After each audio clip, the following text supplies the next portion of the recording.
Alright, so full disclosure. I populate my production sheets weeks in advance.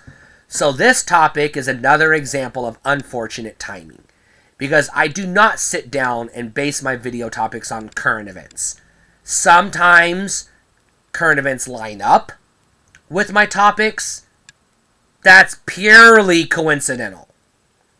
In this case, I'm talking about theme parks. Why is it coincidental? Well, because of the hurricane stuff that's ravaging theme park land in Florida. So I apologize for the insensitive, seeming unfortunate timing of this video, but I'm not going to take it off the list because I've already put it on the list and I was already scheduled to talk about it. So let's talk about theme parks.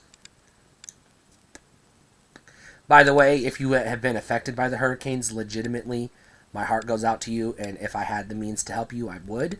But I will say, if you can, please do help anybody in that, because it's a bad deal, and they're going to need all the help they can get. Let's leave it there. Let's not get into the messy BS. Just leave it there.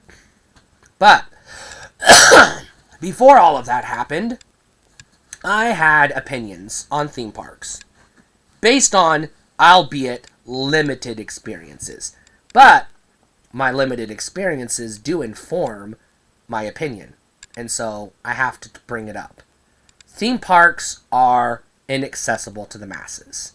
They're only accessible to wealthy people or people who live in close proximity to the theme parks who can get, relatively inexpensive passes.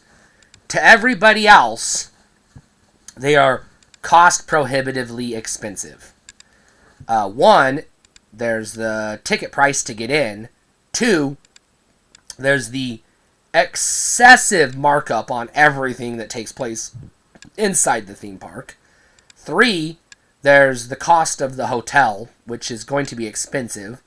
And four, there's the cost, which isn't just economical, but it's time and everything else, traveling to get there, whether it's a vacation road trip or a plane or a bus or whatever. Because theme parks are prohibitively expensive for people in my financial status, I do not have much experience with theme parks. I've been to Six Flags exactly once, and that was only because my sister's wealthy extended family brought all of us along for the ride because they had money and they felt bad for us. I went to Worlds of Fun once as a kid because my parents got a family pass at a really good discount, because they sometimes do that because we lived close enough to driving distance to Worlds of Fun. I went to the Lagoon a couple of times in Salt Lake City, or close to Salt Lake City. I can't remember exactly where it is. But only because either the school took us on a field trip or the church took us on a trip. Never had the money to go myself. That is every theme park I've been to in my life. You notice I didn't mention Universal or Disney? Well, I ain't got that kind of money. Based on my experiences, though, I will say this. One, theme parks are sensory overload, so they're automatically not a place I want to be. Two, they're overcrowded. Again, not a place I want to be. Three, everything is marked up. You want a corn dog? You can go to your local gas station and get a corn dog for $2. You can go to the state fair and get one for $5. But that same corn dog's going to cost you $15 at a theme park.